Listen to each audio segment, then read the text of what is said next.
주님 사랑하는 우리의 삶 속에 마땅하게 나타나야 될 사랑의 열매 한 가지가 무엇인가 하면요, 우리의 형제들, 우리의 이웃들을 사랑하는 일이죠.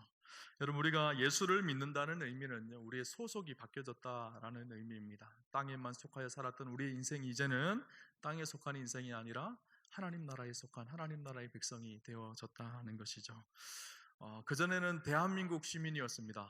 그러나 이제는 이 땅에 살면서 물론 대한민국 시민이기도 하지만 동시에 저와 여러분은 하나님 나라의 시민이 되어졌죠. 하나님 나라의 시민이 되어졌다는 것은 이제는 하나님 나라의 백성다운 삶으로 살아가야 된다는 것을 의미합니다. 이 땅에서는 대한민국 국민으로 삶은 잠깐입니다. 그러나 영원히 사는 곳이 있죠. 하나님 나라는 영원한 곳이에요. 그것이 진짜 우리의 시민권이 있는 그곳이죠. 사도 바울은 그래서 빌립보서 3장 20절에 우리의 시민권은 하늘에 있는지라 그렇게 말하였습니다. 사도 바울은 당시에 로마 시민권을 가지고 있었거든요. 이 로마 시민권은 당시에 굉장한 특권이었죠. 로마가 유럽과 아시아, 아프리카를 다스리던 그런 시대였습니다. 그러니까 이 로마 시민권을 가지고 있다는 것만 해도 그가 굉장한 경제적인 부가 있었고 또 세상적인 권세가 있었던 사람이라는 의미예요. 그는 나면서부터 로마 시민권을 가졌었거든요. 아무나 가질 수 있는 것이 아니었었어요. 그 로마 시민권을 사용하였으면 아마 사도 바울은 굉장한 사람이 되었을 것입니다. 세상적으로. 그러나 사도 바울의 관심은요, 로마 시민권이 아니었었어요. 그의 관심은 하나님 나라 시민으로서의 삶이었었죠. 그래서 이 빌립보서 3장 7절에서 8절 보면 사도 바울이 이런 고백을 합니다. 그러나 무엇이든지 내게 유익하던 것을 내가 그리스도를 위하여 다 해로 여길 뿐더러 또한 모든 것을 해로 여김은 내 주 그리스도 예수를 아는 지식이 가장 고상하기 때문이라. 내가 그를 위하여 모든 것을 잃어버리고 배설물로 여김은 그리스도를 얻고 라고 말하죠. 예수를 믿고 이제는 하나님 나라의 백성이 되었기 때문에 더 이상 땅의 것에 관심을 가지고 살아가는 것이 아니라 그것을 다 배설물로 여긴다고 말하고 있어요. 지금까지 삶을 살아왔던 땅의 것이 배설물이고 이제는 하늘의 것을 추구하며 하늘나라 백성으로 하늘 시민권을 가진 사람으로 그렇게 살아간다는 것을 이야기하고 있어요. 여러분, 우리가 어느 나라 시민이느냐에 따라서요, 우리의 삶의 패턴과 방식이 달라집니다. 하나님 나라의 백성, 하나님 나라의 시민들은요, 어디서 받든지 어디서 만나든지 이 사람은 하나님 나라의 시민이야, 하나님 나라의 백성이야, 삶의 방법이 드러나야 돼요. 세상과 독특한 하나님 나라의 시민으로 하나님 나라의 백성으로서의 삶의 방식이 있습니다. 그것이 무엇인가 하면요, 하나님 나라의 백성들이 가지고 있는 삶의 독특한 삶의 방식이 무엇인가 하면 사랑입니다. 그리스도인들은요, 사랑의 사람들이에요. 여러분, 하나님 나라의 통치자이신 하나님의 본질이요 사랑이기 때문이에요. 우리의 아버지 되신 그분이 사랑이시기 때문이 오늘 성경을 보면요, 우리 하나님의 본질이 무엇인지를 우리에게 이야기해 줍니다. 8절 말씀 우리가 잘 아는 말씀이죠. 사랑하지 아니하는 자는 하나님을 알지 못하나니 이는 하나님은 사랑이심이라. 이 앞에도 써져 있죠. 하나님은 사랑이시라. 하나님은요 사랑이세요. 하나님은 사랑이 많은 분이다, 하나님은 사랑이 풍성한 분이다, 이렇게 표현하지 않고 아예 그분 자체, 그분의 본질이 사랑이라는 거예요. 하나님은 사랑의 방법으로 온 세상을 통치하시고 다스리십니다. 하나님의 백성으로 마땅히 드러나야 될 삶의 모습, 삶의 방식이 무엇인가 하면요, 사랑입니다. 사도 요한은 오늘 본문을 통해서 하나님의 이 사랑만이 진짜 사랑이다 라고 우리에게 이야기해 줍니다. 오늘 본문 10절을 보면요, 사랑은 여기 있으니 라고 기록하고 있죠. 영어로 보면요, This is love. 이것이 진짜 사랑이다 라는 거예요. 하나님의 그 사랑, 하나님이 사랑이신데 그 사랑을 이 땅 가운데 어떻게 드러내셨을까요? 가장 대표적인 사건이 있죠. 바로 십자가예요. 당신을 죽기까지, 그 독생자 아들 예수 그리스도를 십자가에 죽기까지 사랑한 그 사랑, 그것이 진짜 사랑이라는 거예요. 그래서 오늘 본문 9절 10절에 보면 이렇게 기록합니다. 하나님의 사랑이 우리에게 이렇게 나타난 바 되었나니 하나님이 자기의 독생자를 세상에 보내심은 그로 말미암아 우리를 살리려 하심이라. 사랑은 여기 있으니 우리가 하나님을 사랑한 것이 아니요 하나님이 우리를 사랑하사 우리 죄를 속하기 위하여 화목제물로 그 아들을 보내셨습니다. 사랑은 여기 있으니 우리를 사랑하셔서 화목제물로 그 아들 독생자 예수 그리스도를 이 땅에 보내셨습니다. 이것이 사랑이다, 그렇게 말합니다. 세상에 많은 사랑들이 있습니다. 남녀 간의 사랑도 있고요, 형제 간의 우애도 있고요, 부모가 자녀를 사랑하는 사랑도 있습니다. 성경에 보면 헬라어로 사랑의 단어가 몇 가지가 있어요. 에로스라는 단어가 있고요, 필레오라는 단어가 있고요, 또 스톨케라는 단어가 있고 아가페라는 단어가 있습니다. 에로스의 사랑은 남녀 간의 사랑이에요. 남녀 간의 사랑, 숭고한 사랑이죠. 이 필레오라는 단어는요, 형제 간의 우애를 말합니다. 이것도 숭고한 사랑이죠. 스톨케는 부모가 자녀를 사랑하는 사랑입니다. 무엇보다 희생적이고 숭고한 사랑입니다. 그러나 이 사랑에 한계가 있어요. 우리 인간 안에서 나오는 사랑이기 때문에 연약함이 있죠. 남녀 간의 사랑을 한번 보면 좋을 것 같아요. 불과 같은 사랑이죠. 그래서 사랑하는 이 연인이 생기면요, 모든 것을 다 줄 수 있을 것 같아요. 하늘의 별도 따서 다 줄 수 있을 것 같이 느껴집니다. 그런데요, 순식간에 바뀌는 것이 우리의 에로스 사랑이에요. 내가 감정적으로 좋을 때는요, 모든 것을 다 쏟아놓을 수 있을 것 같습니다. 그러나 감정적으로 상하면요, 금방 바뀌어요. 그래서 유행가 가사에 그런 가사가 있죠. 님이라는 글자에 점 하나를 찍으면 뭐가 된다고요? 남이 되어져요. 예전에 한 광고 카피 문구에 그런 광고 카피 문구가 있어요. 사랑은 변하는 것이다. 사랑은 움직이는 거야. 진짜 사랑은요, 움직이는 것이 아닙니다. 진짜 사랑은요, 변하지 않는 것이에요. 세상의 사랑은요, 끊임없이 바뀝니다. 우리 인간의 연약함은요, 우리의 감정에 따라서, 상황에 따라서 그 사랑이 끊임없이 변동해요. 그러나 진짜 사랑은요, 바뀌지 않는 거예요. 필레오의 사랑, 좋은 사랑이죠. 형제간의 우애, 우정, 굉장히 아름다운 사랑입니다. 그러나 한계가 있어요. 내 안에 조금만 손해되어지거나 내가 조금만 불편하면요, 그 관계가 깨어집니다. 쉽게 바뀌어져요. 스톨케의 사랑, 부모가 자녀를 사랑하는 사랑, 엄마가 자녀를 사랑하는 사랑, 대단하고 위대한 사랑입니다. 희생적인 사랑이죠. 그러나 안타깝게도요, 이 사랑에도 우리의 연약함이 여지없이 드러나요. 부모의 잘못된 사랑 때문에 우리 아이들이 얼마나 많은 상처를 받는지 모릅니다. 사랑으로 키워야 될 자녀가요, 어느 순간 원수로 바뀌어져 있어요. 우리의 연약함, 우리의 죄된 모습 때문이에요. 우리는 우리의 사랑이 대단한 것처럼 생각합니다. 사실은 그러나 우리 안에 진짜 사랑할 수 있는 능력이 없어요. 근데 오늘 성경은 우리에게 이렇게 이야기합니다. 여기에 진짜 사랑이 있다. This is love. 이것이 사랑이다. 그 사랑이 아가페 사랑이에요. 하나님이 우리를 사랑하는 사랑. 당신의 아들 독생자 예수 그리스도를 십자가에 죽기까지 기꺼이 희생하며 헌신하는 사랑. 그래서 이 사랑의 가치를 자기에게 두는 것이 아니라 사랑을 받는 대상에게 두는 것. 우리 에로스나 우리의 사랑의 특징 한 가지가 무엇인가 하면요, 사랑함으로 내가 행복해지기를 원하거든요. 여러분, 결혼을 하는 젊은이들의 중요한 이유 한 가지가 무엇인가 하면요, 저 사람과 함께 살면 내가 행복해질 것 같기 때문이에요.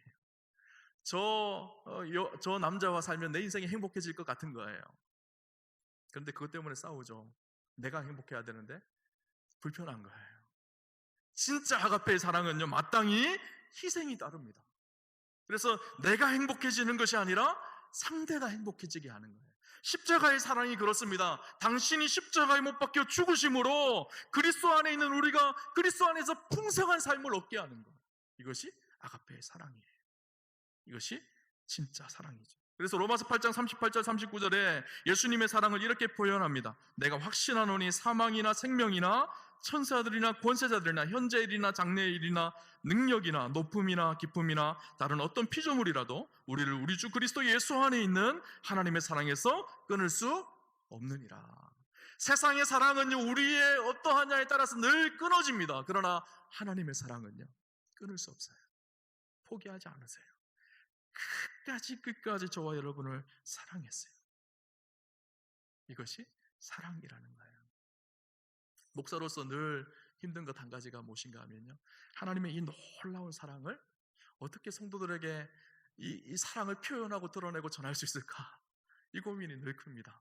설교할 때마다 하나님의 사랑을 고백하고 이야기할 때마다 어떤 언어로 표현해야지 성도님들이 이 하나님의 사랑을 깊이 깨달을 수 있을까.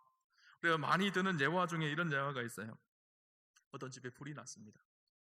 엄마가 갓난아이를 이불에 싸서 불난 집에서 빠져나왔어요.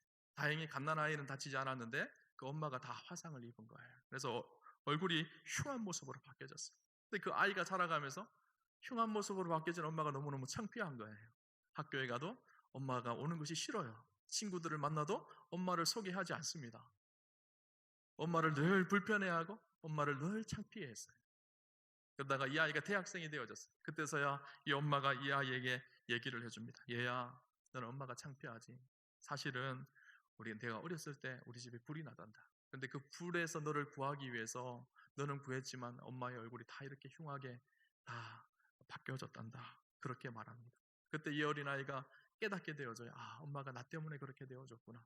엄마 왜 진작 얘기하지 않으셨어요? 그렇게 묻죠. 그때 엄마는 내가 자라면서 혹시나 이것이 마음에 부담이 될까봐 내게 말을 못했단다. 그렇게 얘기를 합니다. 우리가 이 속에서 하나님이 우리를 어떻게 사랑하는지를 발견할 수가 있죠. 우리를 위해서 기꺼이 십자가에 자신을 내어주셨어요. 손과 발에 못자국이 박히셨어요. 허리에 창자국이 나셨어요. 그분이 우리를 그렇게 사랑하셨어요. 그러나 우리 끊임없이 그분을 배반하고 그분을 싫어서 등 돌립니다. 그러나 끝까지 우리를 사랑하십니다. 이런 모습을 우리가 하나님의 사랑을 비유해서 알게 되어집니다. 사실 이 모습도 하나님의 그 완전하신 사랑을 다 표현할 수가 없는 사랑의 모습이죠. 우리가 잘 아는 찬송가 304장이 있어요. 하늘을 두루마리 삼고 바다를 먹물 삼아도 한없는 하나님의 사랑 다 기록할 수. 우리 같이 한번 해볼까요? 하나님의 크신 사랑 그 어찌 닿았을까. 저 하늘 높이 쌓아도 채우지 못하네.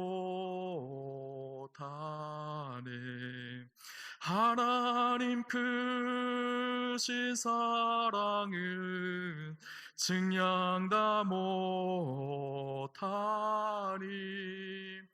영원히 변치 않는 사랑 성도여 찬양하세.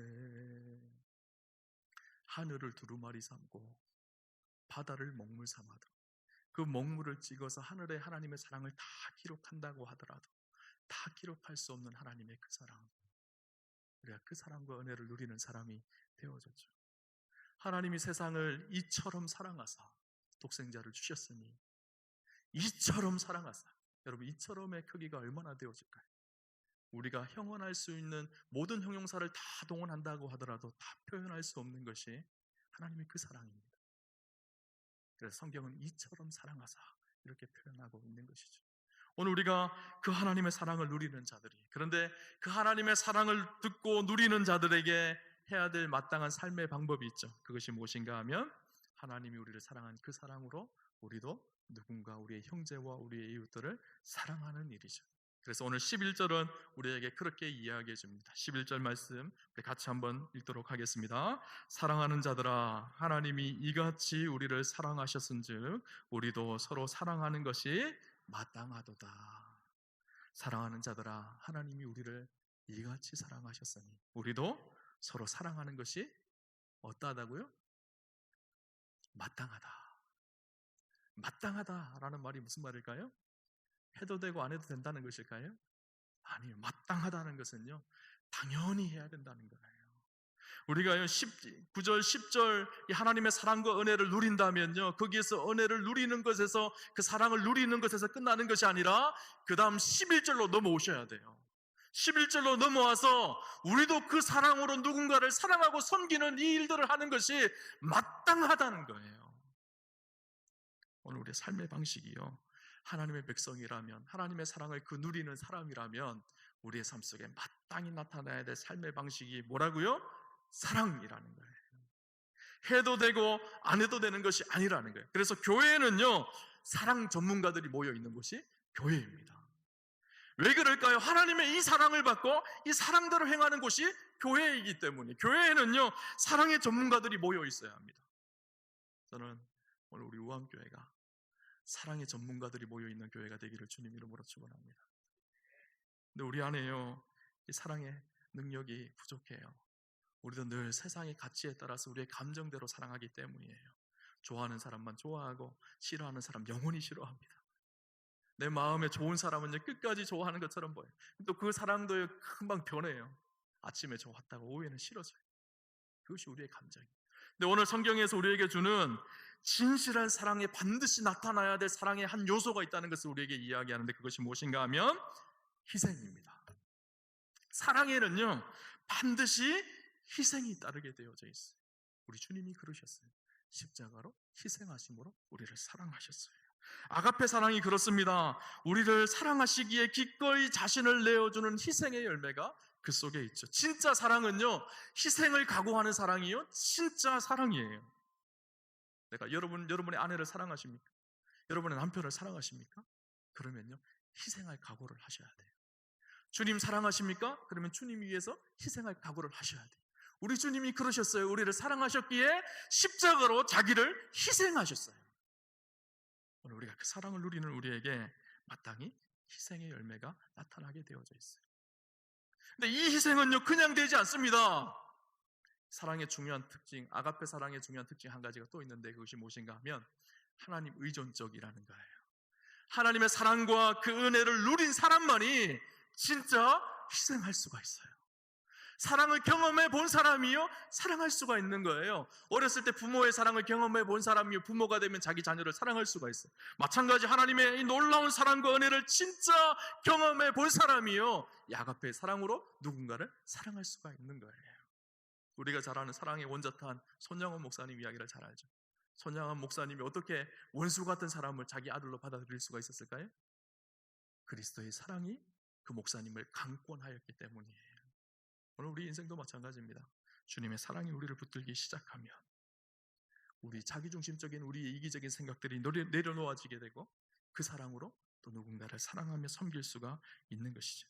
그렇게 주님을 따라 이 희생적인 사랑을 하면요 하나님의 놀라운 은혜와 능력이 그 사랑 속에서 드러나기 시작합니다. 그럼 우리가 오늘날 코로나19라는 팬데믹 상황을 맞았잖아요. 이제 팬데믹 상황이 점점 끝나가고 있지만 그래도 우리는 아직 코로나의 위기 속에 있습니다. 그래서 예배 드릴 때 마스크를 다 끼고 예배를 드리잖아요. 그죠? 근데 이 팬데믹 상황이요 사실은 우리는 처음 겪는 일이지만 역사 속의 팬데믹은요 계속되어 왔었어요. 전염병의 역사는요 계속적으로 있었고 지금도 있지만 앞으로도 계속 있을 것입니다. 기독교 역사 속에 기독교 초기 1세대 기독교인들에게도요 팬데믹 상황이라 전염병이 번지기 시작했습니다. 당시는 패스트라는 전염병이 퍼졌죠. 연병이라고 성경은 기록을 하고 있죠. 연병이 퍼질 때 많은 사람들이요 연병이 퍼지기 시작하면, 패스트가 퍼지기 시작하면 그 마을을 탈출하고 도망갑니다. 아니면 그 병에 걸린 사람들을 마을 밖으로 쫓아냈어요. 이교도들의 특징이 그랬어요. 그래서 당시 로마가 세계를 다스리고 있었을 그때에 로마도 이교도들도 그 전염병에 대안이 되지 못했습니다. 그러나 그때에 그 전염병에 대안이 된 사람들이 있습니다. 누군가 하면 그리스도인이었었어요. 노드니 스타크가 쓴 기독교의 발흥이라는 책이 있거든요. 초기 1세기의 그리스도인들이 어떻게 살았는지를 기록하고 있어요. 그 책에 보면 4장에 전염병이라는 챕터가 있습니다. 당시에 패스트가 막 일어났어요. 모든 사람들이 다 도망을 갔습니다. 그 도망가는 중에 그리스도인들은요 도망가지 않고 오히려 전염병이 일어나는 그 도시로 뛰어들어갔습니다. 그리고 환자들을 치료하기 시작한 거예요. 전염병으로 죽어가는 사람들을 돌보기 시작합니다. 죽어가는 사람들에게 천국의 소망을 전하고 부활의 소망을 전했어요.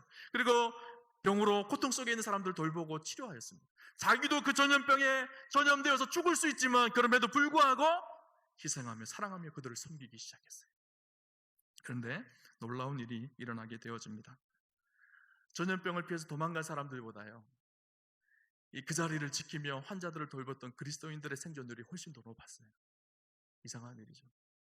그리고 더 놀라운 일은요 패스트가 한 번 지나갈 때마다 또 한 번 지나갈 때마다 교회는요 놀랍게 부흥하기 시작합니다.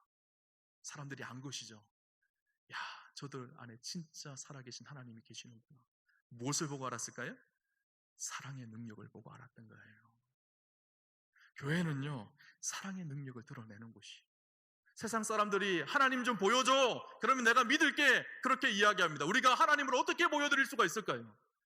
우리의 사랑의 행위를 통해서 하나님이 세상 사람들에게 보여지는 거예요. 그렇죠? 그래서 오늘 본문 12절에 이렇게 얘기합니다. 어느 때나 하나님을 본 사람이 없으되 만일 우리가 서로 사랑하면 하나님이 우리 안에 거하시고 그의 사랑이 우리 안에 온전히 이루어지느니라. 세상에 하나님을 본 사람은 없지만 우리가 사랑함으로 그 속에 하나님이 거하신다는 거예요. 그 속에 하나님의 영광이 드러나고 하나님의 살아계심이 드러난다는 거예요. 우리가 사랑할 때, 우리가 형제를 사랑하고 우리 이웃을 사랑할 때, 우리가 코로나 상황을 보내고 있죠. 이 코로나 상황이 끝날 때 저는 두 가지 현상이 분명히 한국교회에 일어날 거라고 생각합니다.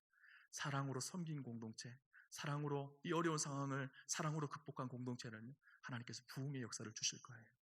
그러나 자기들만 알고 이기적으로 생각했던 교회들은요, 쇠퇴해 갈 것입니다. 사랑이 있는 곳에 하나님의 영광이 나타나기 때문이에요. 우리가 잘 아는 노래가 있죠. 찬양이 있습니다. 사랑의 나눔 있는 곳에 하나님께서 계시도다. 아주 심플해요. 참 영감 있는 찬양이에요. 사랑의 나눔이 있는 곳에 하나님이 계십니다. 그곳에 하나님의 영광을 드러내는 것이죠. 우리가 말과 혀로만 사랑하지 말고 우리 희생과 헌신을 드리며 사랑할 때 그곳에 하나님의 영광이 나타납니다. 오늘 세상이 우리 그리스도인들을 보는 시선이 어떤지 아시죠? 이기적이고 냉소적인 공동체로 교회를 바라보고 있습니다. 이런 세상 속에서 우리 그리스도인들이 세상에 보여줄 수 있는 진짜 능력이 무엇일까요? 사랑의 능력이에요. 저는 오늘 우리 우암교회가 사랑의 능력이 있는 공동체가 되었으면 좋겠습니다. 여러분, 좋은 교회가 어떤 교회일까요? 많은 사람이 모이는 교회가 좋은 교회일까요? 큰 건물을 가지고 있는 교회가 좋은 교회일까요? 아니에요. 진짜 좋은 교회는요, 사랑의 능력이 있는 교회, 사랑의 힘이 있는 교회, 사랑하는 교회, 사랑으로 소문난 교회, 그 교회가 좋은 교회예요. 오늘 제가 설교를 정리하며 이 이야기로 설교를 정리하려고 합니다. 최근에 아주 인기 있었던 드라마가 하나 있어요. 여러분 잘 아실 것입니다. 이상한 변호사 우영우. 아시나요? 저만 보는 것 같습니다, 텔레비전을. 그 드라마에 보면 우영우라는 변호사가 나오죠. 이 우영우라는 변호사가요, 장애가 있어요. 자폐성 장애가 있죠. 그래서 늘 돕는 사람들이 그의 옆에 있어야지 생활할 수가 있어요. 그가 변호사가 됩니다. 그 옆에 늘 돕는 친구들이 있었어요. 그의 친구 중에 최수연 변호사가 있죠. 대학 동기였고 같은 로펌에서 일합니다. 그가 늘 그를 도와줘요. 대학생활 때부터 그를 보호해주고 지켜주고 또 회사에서도 그를 도와주고 우영우를 도와줍니다. 그러면서 하루는 군의 식당에서 식사를 하는 장면이에요. 우영우가 좋아하는 음식이 있었어요. 뭘까요? 김밥을 좋아합니다. 그래서 그날 군의 식당에서 김밥이 나오는 날이었어요. 그래서 우영우가 그 친구 최수연과 함께 식사를 합니다. 김밥을 먹는데 최수연이라는 그 친구가 우영우에게 묻습니다. 나에게 별명을, 닉네임을 하나 지어달라는 거예요. 자기 이름 앞에 달 수 있는 닉네임. 그래서 최강동안 최수연, 최강미녀 최수연 이런 걸 지어달라는 거예요. 최고로 미녀, 최고로 동안 이런 걸로 지어달라는 거예요. 그러자 우영우가 이런 얘기를 하죠. 너는 그런 거 아니야 라고 이야기합니다. 그러면서 그 다음에 했던 말이 굉장히 인상적입니다. 이 묻습니다. 그러면 그런 게 아니면 나는 뭔데? 라고 묻죠. 그때 우영우가 이렇게 얘기합니다. 너는 봄날의 햇살 같아. 로스쿨 다닐 때도 그렇게 생각했어. 너는 나한테 강의실의 위치와 휴강 정보와 바뀐 시험 범위를 알려주고 동기들이 날 놀리거나 속이거나 따돌리지 못하게 하려고 노력해. 지금도 너는 내 물병을 열어주고 다음에 군내 식당에 또 김밥이 나오면 나한테 알려주겠다고 해. 너는 맑고 따뜻하고 착하고 다정한 사람이야. 봄날의 햇살 최수연이야. 이 씬을 보는데요, 가슴이 뭉클했어요. 봄날의 햇살 최수연. 그러면서 그런 생각을 했어요. 누군가가 나에게 목사님 잘생기셨어요. 이 말도 좋은 말이지만 더 좋은 말은 봄날의 햇살 같아요, 목사님. 그렇게 누군가에게 나에게 얘기해주면 얼마나 좋을까. 봄날에 따뜻한 햇살이 비춰져서 모든 사람들의 마음을 따뜻하게 하는 사랑의 능력이 있고 섬김과 희생의 능력이 있는 사람.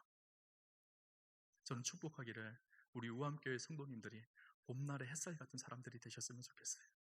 봄날의 햇살 같은 장로님, 봄날의 햇살 같은 권사님, 봄날의 햇살 같은 집사님, 봄날의 햇살 같은 성도님, 봄날의 햇살 같은 목사님들. 우리 옆 사람하고 한번 인사할까요? 봄날의 햇살 같은 장로님이십니다. 봄날의 햇살 같은 권사님이십니다. 봄날의 햇살 같은 집사님이십니다. 봄날의 햇살 같은 성도님이십니다.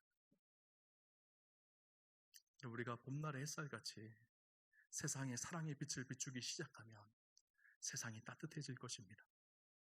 그리고 우리의 사랑을 통해서 세상이 살아계신 하나님을 만나게 되어질 것입니다. 우리가 어려운 때를 보내고 있지만 우리 우암교회가 사랑의 공동체였으면 좋겠어요. 사랑의 실력이 있는 교회였으면 좋겠습니다. 사랑으로 소문나는 교회였으면 좋겠습니다. 그렇게 사랑으로 소문나서 세상 속에 여전히 교회가 소망이고 여전히 교회가 희망이라는 사실을 보여줄 수 있는 우리 믿음의 재단, 우리 우암재단이 되는 그런 축복과 은혜가 있기를 주님 이름으로 축원합니다.